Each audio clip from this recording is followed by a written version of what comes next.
We're loving and hating and making scenes. Now we just see everything we believe. Yo, what's going on, YouTube fam? This is your boy J Money here, and I got you guys somebody special. We got nice innovative player here. We got Zach Nguyen, I believe that's how the name is pronounced, and he's got a very, very interesting deck for you guys today. And I'm just gonna go ahead and just look straight down because there's a bunch of sections we got going on here. Yeah, You've probably never seen a deck crawl like this before.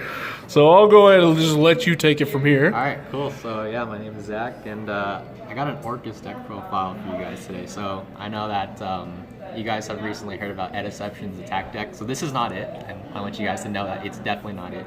This isn't like a going second breakboard deck. It's just a ton of packages that gets you to a win condition of like Azathoth, or if you're going second, just attacking all in with like a Boral Sword. But it's really straightforward with all these different unique packages, so let's get into it. So our first package is our Orcust package specifically, and the thing with the Orcust cards is like they're really good, right? The engine is really strong, but it's just they're not cards you really want to see in your hand. So we try to minimize how much we play. So we have 2 Nightmare. The thing with 2 Nightmare is you can't play 1, because if you draw it, you just can't resolve Mermaid's effect, right? So that. I'm gonna play 1 World 1. It's a good card. It's definitely your target for Summon Sorceress that you're trying to get out. You don't want to draw it, but if it's it's fine if you draw it, because you can just discard it off of Mermaid, so it's in the graveyard. Then play 1 Parkour again. Just a lot of people play more than 1, but I think 1 is fine because if you draw, you can discard it, and you just need it in the graveyard so you can banish it.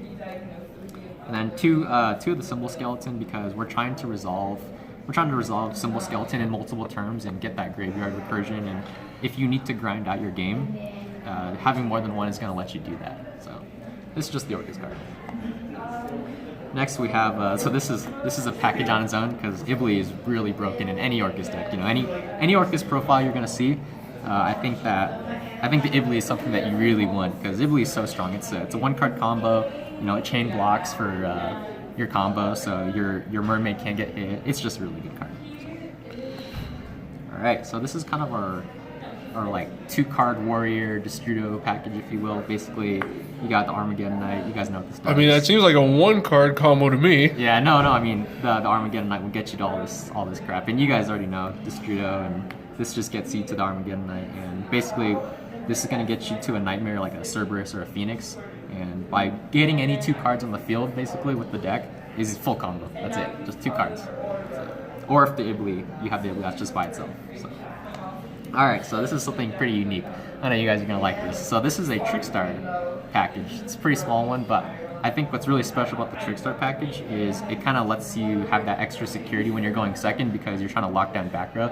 I'm not going to lie, the combo is really delicate. So you don't want to get interrupted. You don't want to get hit by just random back row. So with Light Stage is you can pin down that back row when you're doing your combo. So it's not going to get hit. It's a little safer. And people also aren't going to know what you're playing if you like activate Light Stage. What are you going to think when you activate Light Stage, right? So it's kind of like a mind trick. But this is the package. It gets you 2 monsters on board. Normal summon Candina. You can go get your Korriban, special summon it. Those are 2 monsters. Right? Just any and all 1-card options to just get you to 2 monsters. Just trying to get getting into Mermaid. Yep, there it is. Alright, so this package right here is a Sky Striker package. This is really cool because it doesn't eat up your normal summon. So if you get hit by Hand Trap, you're good to go. So you got 3 engages right here. This is self-explanatory. And then we have a Hornet Drones to search that. So what's really cool about this is like when players see engage, they're scared, right? Like, oh god, it's engage. So if they have an Ash, their odds are they're going to want to hit this. And if they hit this and you got your Ibli, you're good to go. Like they already hit it, so you can go on with your combo there. And if they don't, you just pop off without using a normal summon, so you can just keep going. Really good stuff. 1-card combos, right? That's all we're looking for. That's the name of the game. 1-card combos. Oh, and Jamil over here and I have this running joke with the Sky Strikers. If I don't recommend you guys play this deck if you guys are trying to get a top cut, or if you guys are trying to win, trying to win like a maybe an ARG, maybe a YCS, WCQ. This will just get you to the top cut. If you're trying to win, you got to play something else that's not Sky Strikers, because everyone knows what this deck does. All right, so this. Yep, yeah, well, insane, that's right? what Sky Strikers are called, just the top cut deck. Top cut deck, man. That's it. But I mean, there's a reason they always do so well. They're super consistent, and this engine really gets to what you need to. So this package right here, the PK package, the Phantom Knights, is kind of where the degeneracy starts.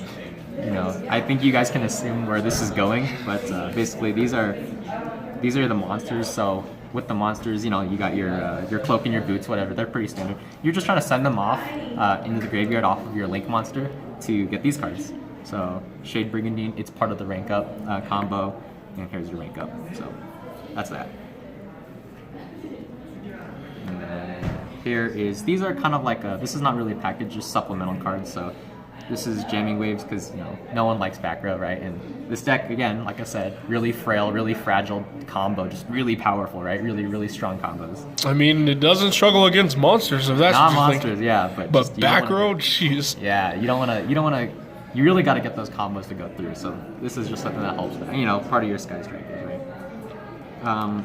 Orchestrated Return. So some people like this, some people don't like this. I don't really like this card. It's just it's not a combo piece. You don't know you're gonna draw into. I don't like randomness, right? So I know a lot of people do, but like with the whole draw to, you don't know you're gonna get, and you have to have targets with Orchestrated. I mean, Return. some people just use it, have it just to get, the cards they want that are in the graveyard that are just in their hand. Yeah, in their hand. They're just trying to get rid of them. But it's another target for Galatea, which, that's really important, I think, because so your other target is Babel, of course, right? And then you have Einset. So these cards are things that you can search off Galatea if you're missing pieces and you need them. I think once Dark Neostorm comes out, one of these, maybe Einsets, will become the Orchestrated Climax. Really good card, but yeah, just small supplemental cards that are important for the combo. So. And then to round it off, for the main deck, we have just standard hand traps. I think that with Ash is really good. I know some people think that Ash is not super good in the format right now, because you have things like Dangers, and Ash can't. Ash doesn't do enough to stop. But if you play against anything and you don't know, I think Ash is the best hand trap for sure.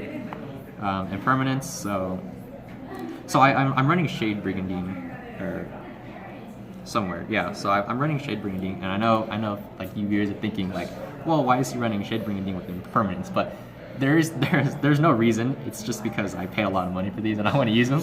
But I recommend that you don't use impermanence, because it really does conflict with Shade Brigandine, and that it hurts you a lot. You just can't use it, right? So maybe these turned into an effect village. So no big deal.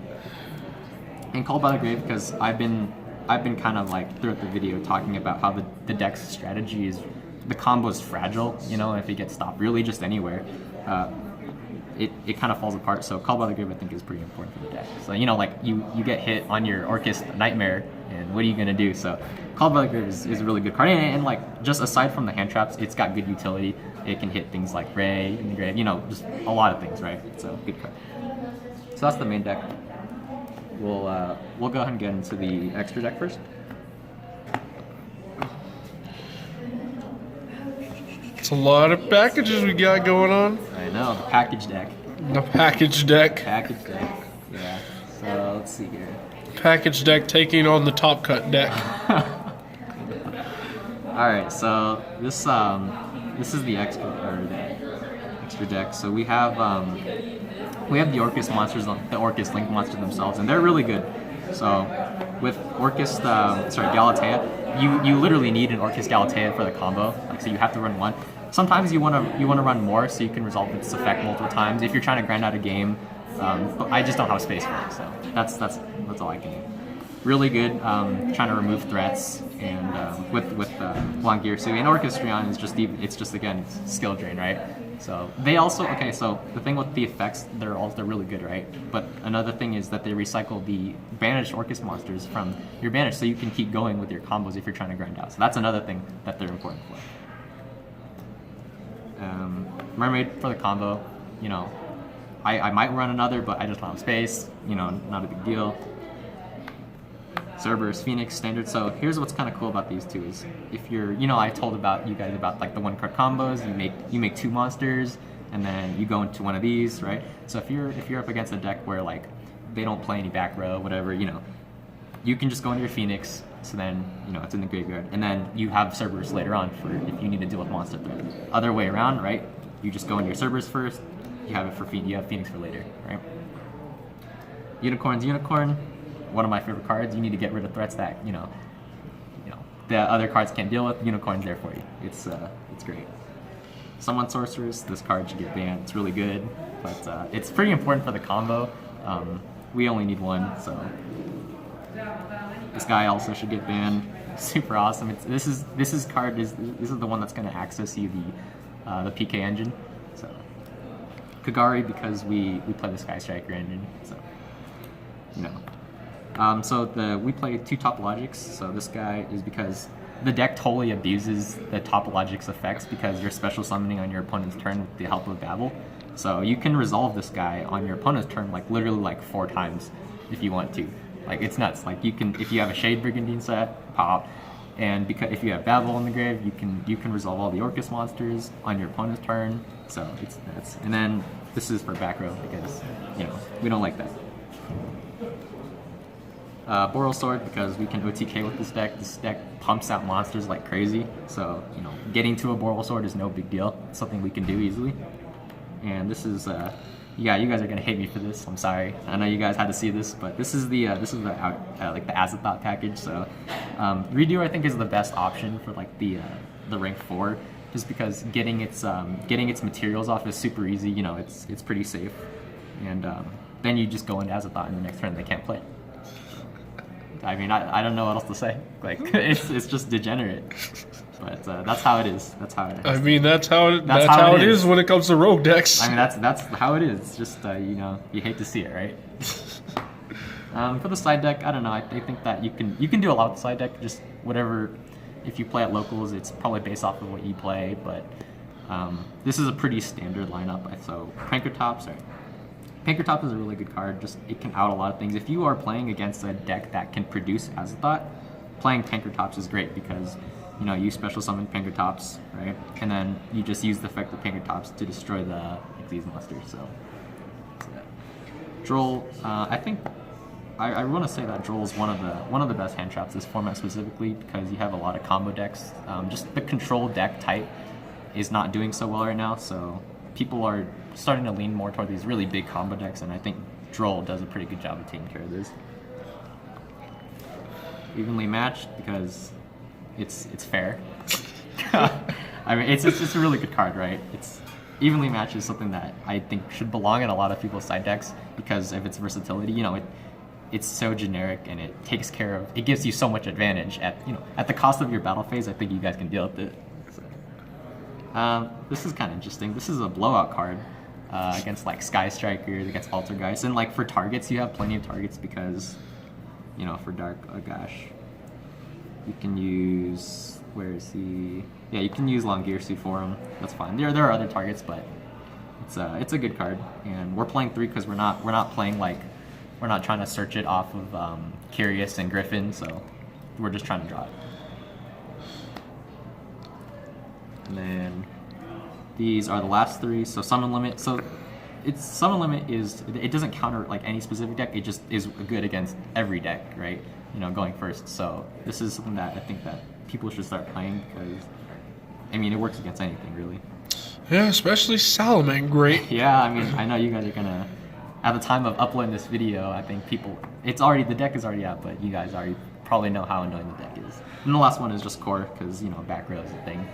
So, I don't know, it's an okay card. I think that going forward in the future, like with Dark Neostorm, we'll turn this into a, one of the, Climax, or I might even main deck Climax, but it's not important, so yeah. I mean, it stops targeting. Yeah, it's good. It's definitely strong, so yeah, that's the deck profile. Hope you guys like it.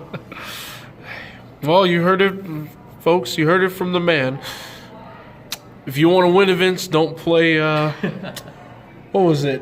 Top cut deck? Don't play top cut deck, but you only play top cut deck if you just want to top, but if you want to win, you play Spice like this. Yeah, for sure. For sure. Oh, all right. So, you know what? I got an idea. You know what? How many 1-card combos are in this deck? 1-card combos. How many 1-card combos are there? All right, well, let's see. We're about to find out. We got ourselves... All right, there's Hornet Drones. That's combo. All right. Engage. That's combo. Engage. Engage. So that's 4. Candina. 5. Candina. 6. Light State. 7. Light State. 8. Light State. 9. Yikes. Rhoda. 10. Yikes. Armageddon. 11. Ibly. 12. Ibly. 13. Ibly. 14. There you go. 14 1-card combos. Exactly. So you gotta love it. I mean, the consistency is really there with playing all these 1-card combos. That's what I really like about it. Is you don't have to worry like, oh, I'm gonna break, or I'm not gonna be able to go on. Like you can. It seems like you can damn near have like 4 out of the 5 cards be bricks, but as long as one of those is just a 1-card combo, then you're good. Like, you just draw useless crap and you draw an Ibly. That's full combo. I don't know what to tell you guys. Like, that's one of the reasons I really like the deck is actually like. The combos are really just like centered around singular cards, and like with the extenders, they're not necessary. They're just for like trying to play through hand traps. But you can cut the number of single card combos down and play more disruption. Maybe you want to play Kaiju's, right? Maybe you want to play like Deception's attack deck and play like Denka, Sekkas in the main and Kaiju's and Phantasmias, do whatever you want. But I think one of the reasons the deck is so strong is because those 1-card combos, like. You just don't need much to get your whole engine going, so that's why I think the deck is really strong. So, yeah. Alrighty, man. Thanks so much for featuring this this nice spicy deck and all that good stuff. So, yeah. That. Anything else you would like to add, or? No, I think that's it. I like the deck a lot. So. Alrighty then. All right. Take care, man. Yeah. Thank you. Through the wastelands, through the highways, and